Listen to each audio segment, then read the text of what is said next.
Taon-taon, ginagawa ng mga Jehovah's Witnesses ang kanilang mga regional convention saan man sa mundo. At dito po sa Pilipinas, naririto sa SMX Convention Center ang inyong Bantay OCW team. Ito po ang espesyal na edisyon ng Pilipinas Online Bantay OCW mula sa Inquirer.net. Ako po si Susan K. Bantay OCW. Bantay OCW. Yeah. Yeah.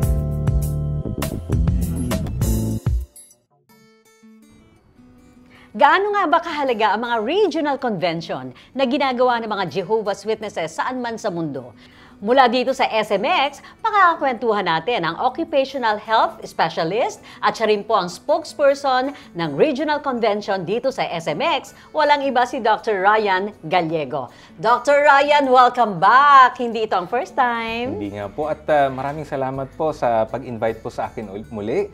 At masaya po ako na makita po kayo, Susan K. Oy, pareho din po sa amin at salamat sa imbitasyon. Pero doctor ha, ibig sabihin wala kang klinika ngayon. Walang trabaho. Wala po. Nag-day off po ako at napayagan din naman po ako ng aking employer. Pero pag ganitong malaking convention, hindi ito pinaghahandaan ng ilang araw lamang, hindi ba?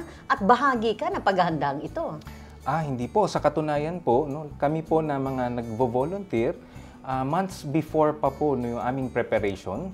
Kaya dito po sa SMX Convention Center, marami po kaming volunteers. Congratulations! So, libre lahat yan, ha? Libre po. At saka personal po namin ang mga expenses po, no? Aming tao sa puso po namin na pagboboluntaryo. At lahat po ng mga departamento na may mga volunteers, talagang nag-spend sila ng time para po mabigyan po ng oras at panahon itong aming preparasyon.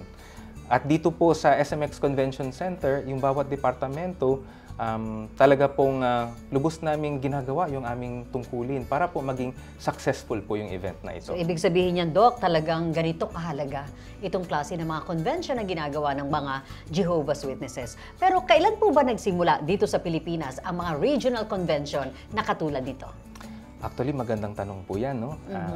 Susan K. Kasi simula pa nung kabataan ko pa, bata ka pang Jehovah's Witness? Bata pa po ako ng Jehovah's Witness. Dinadala na po ako ng aking mga magulang sa mga conventions. At may mga pagtitipon po, simula pa noong 1940s pa po, dito po sa Pilipinas. Okay. Kaya hanggang sa dumami ang mga saksi ni Jehovah, hanggang sa buong Pilipinas na po, no, lahat po ng mga probinsya, meron pong mga ganito pong mga events. So sabay-sabay po bang ginagawa ito ng mga Jehovah's Witnesses sa buong mundo? Opo, lahat po ng mga countries, no, meron pong arrangement, no, para po magkaroon po ng regional convention sa bawat mga lugar. At kung ano yung tema na meron po kami sa ngayon, ganoon din po yung tema doon. Kung ano yung pinag-aaralan namin dito, ganoon din po yung pinag-aaralan din po doon sa ibang mga bansa. So pare-pareho? Pare-pareho lang po yun. Ngayong 2024, ano po yung theme ng inyong regional convention?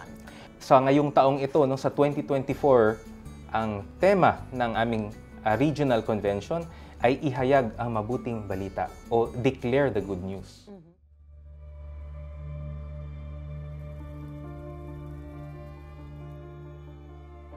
Good news is needed now more than ever. The good news we need is not of human origin. It originates with the giver of real hope, Jehovah God. And it centers on His Son, Jesus Christ. What is this good news? Can we trust it? And can it help people right now? This year's Declare the Good News Convention of Jehovah's Witnesses will bolster confidence in God and His Son. The good news of God's kingdom will help you to cope with life now and prepare you for eternal life in the future. Now that is good news.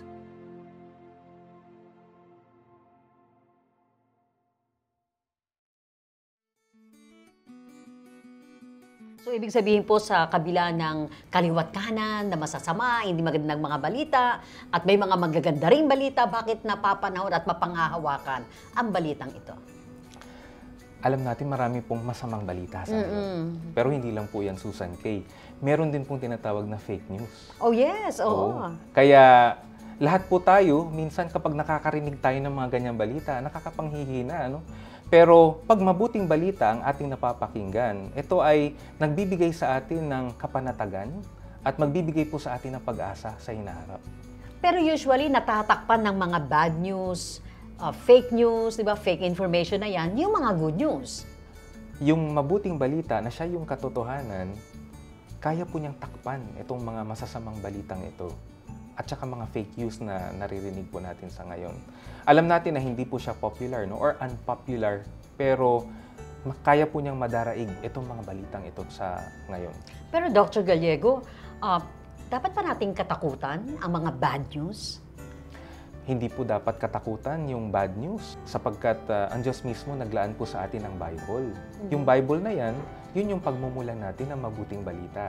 At doon nang hahawakan ng malakas yung mga saksi ni Jehovah sapagkat etong matututunan nila sa Biblia, ito yung nagpapalakas na kanilang kaugnayan sa ating Diyos na si Jehovah. O hindi ba, Doc, nasa field mo yan bilang manggagamot kayo itong mental health issues ng tao, ng ating mga kababayan?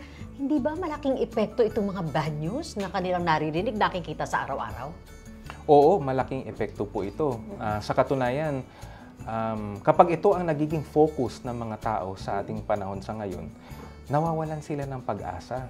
Minsan, sa buong buhay nila, nanghihina sila. No? Wala silang mga tinatawag namin ng mga principles sa Bible na sinusunod. Kaya hindi nila nagagawa kung ano yung kalooban talaga ng Diyos. Kasi naalala ko last time nung nagkwentuhan tayo, may binanggit kayong spiritual quotient. Yun anya yung sabi nyo na kulang. Hindi lang EQ or IQ, kundi may SQ. Tama po yun. Naalala ko po yun. Nag-uusap po tayo. No?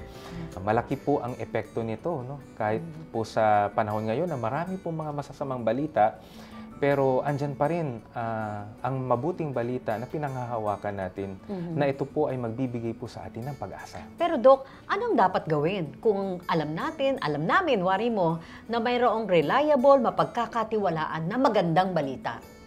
Maganda pong tanong po yan kasi kami po sa mga saksi ni Jehovah, nakakatanggap kami ng mga mabuting balita galing sa Biblia. I-share din po namin ito sa ibang mga tao. Actually, yung focus po ng gawain po ng mga saksi ni Jehovah ay yung pangangaral. Kasi gusto din po namin tulungan yung iba na mapaabutan din ng mabuting balitang ito. So, papaano nyo po na ibabahagi naman sa iba yung magandang balitang ito? Kasi ngayon, sabi natin, maraming platform.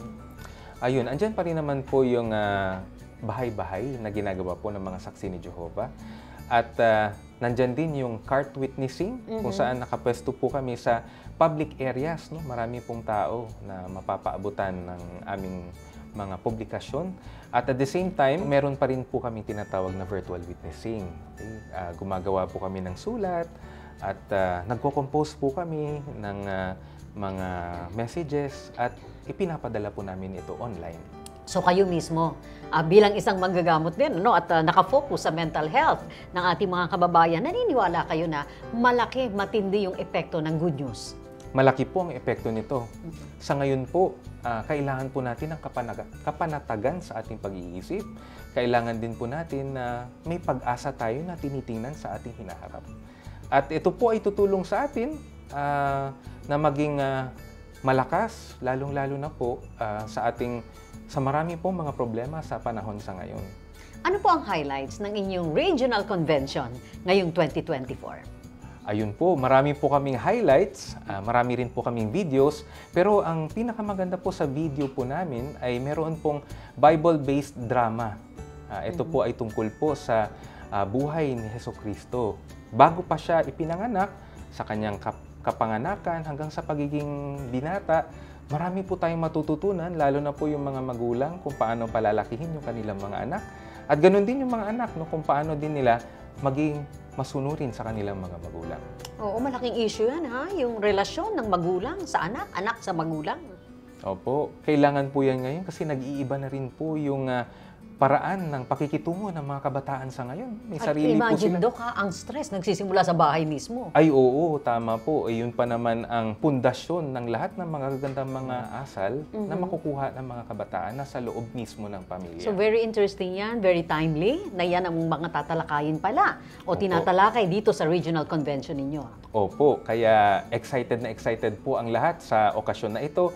Lahat po nag-prepare ng mabuti, mga pamilya, yung mga nagtatrabaho, sila rin po ay naglaan po ng panahon, makapag-leave po sa kanilang mga employer at para po mabigyan ng panahon, maka-attend po sa regional convention na ito. Yung bautismo po, ito po yung kanyang pagpapahayag ng kanyang pag-ibig sa Diyos na Jehovah at ang paggawa ng kanyang kalooban. At sila po ay wini-welcome po namin bilang mga bago po naming mga kapatid at mga saksi na ni Jehovah. Dito po sa Pilipinas, saan-saan ginagawa ito sa buong bansa? At ilan at least ang expected ninyo na dumadalo o dadalo dito? Sa buong bansa, no, sa Pilipinas, Opo. ito ay ginaganap po sa lahat po ng provinces. Okay. Meron po mga arrangements ng mga regional convention. So hindi kailangan yung Mindanao, pupunta ng Pupunta Maynila, walang ganon. Hindi. Bisaya. Kasi meron na rin po doon ng mga arrangements. Sa katunayan nga, halos every week po na meron po talagang arrangement simula ng last week ng May hanggang po September. Ay, Itong tagal din taong po, ito. Oo. Matagal-tagal din po yung arrangements na ito. At saka 3 araw po ito mula Friday hanggang Sunday po. Dito po sa SMX Convention Center, ang expected po na attendance ay 8,000. Pero ang expected po na dadalo sa aming regional convention sa buong Pilipinas ay halos kalahating milyon. Oo, mahirap din magsagawa ng ganitong katagal na convention. Kasi usually, half day lang, 1 day, di ba? Ilalim ang konsyerto, oras lang. Sa inyo, 3 araw. Sa 3 araw na yon, kami po ay talagang masayang-masaya na makakatanggap po kami ng mabuting balita. Ito po ay magpapalakas po ng aming pananampalataya sa Diyos na Jehovah. At ito rin po ang tutulong sa amin, no? Yung mga napapakinggan namin ng mga pahayag, makakatulong ito upang makagawa kami ng mga mahuhusay na mga desisyon, lalo na po sa mahirap na panahon sa ngayon. Sige, Dr. Gallego, nasa iyong pagkakataon, anyayahan po ninyong ating mga kababayan, hindi lang yun nandito sa Pilipinas, kundi maging yung mga nasa iba't ibang panig ng mundo na maaari ring makadalo ng regional convention saan man sila naroon. Go ahead po.